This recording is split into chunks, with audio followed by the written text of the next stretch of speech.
बशर अल असद के तख्ता पलट का अनुमान ईरान और रूस को पहले से ही लग चुका था।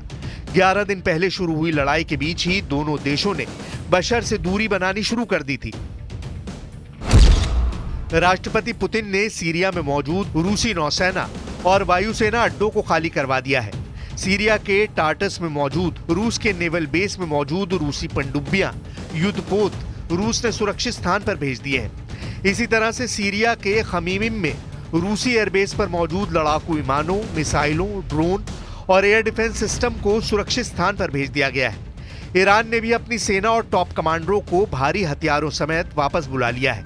यहां तक कि ईरान समर्थक हिजबुल्लाह फाइटर भी सीरिया से अपने लड़ाकों को वापस बुला रहे हैं।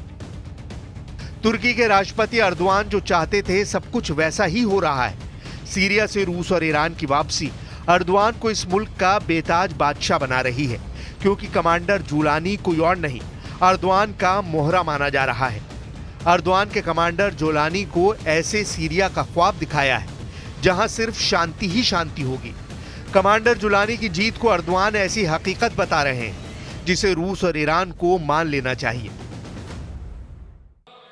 Türkmen, Kürt, Alevi, Sünni, Nusayri, Hristiyan ayırt etmeksizin hiç kimsenin dışlanmadığı, kimsenin hak ve özgürlüklerinin çiğnenmediği zulme uğramadığı farklı kimliklerin yan yana sulh içinde yaşadığı bir Suriye görmek istiyoruz.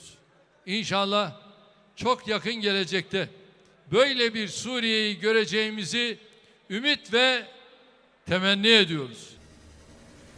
Erdogan ने बशर के खिलाफ ऐसा चक्रव्यूह तैयार कर रखा था जिससे उसके बचने की कोई गुंजाइश ही नहीं थी।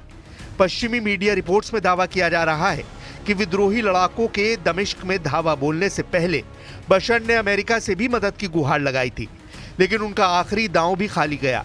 बशर अल असद ने सुपर पावर की हर शर्त मंजूर कर समझौते की पेशकश की थी। असद ने संयुक्त अरब अमीरात के जरिए अमेरिका को एक प्रस्ताव भेजा जिसमें सीरिया का गृह युद्ध रुकवाने के लिए अमेरिका से पावर इस्तेमाल करने की अपील की गई।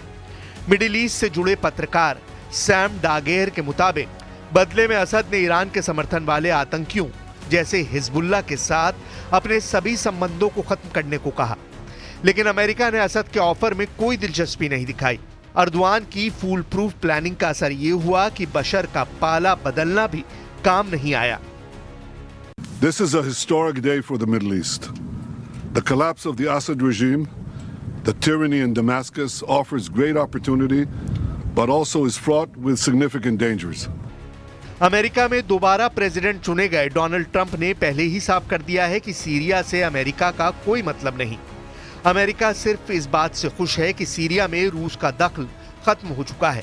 डोनाल्ड ट्रंप ने ट्रुथ पर एक पोस्ट में लिखा है कि असद चले गए हैं, वो अपना देश छोड़ चुके हैं। पुतिन के नेतृत्व वाला रूस अब उनको बचाने में दिलचस्पी नहीं दिखा रहा है।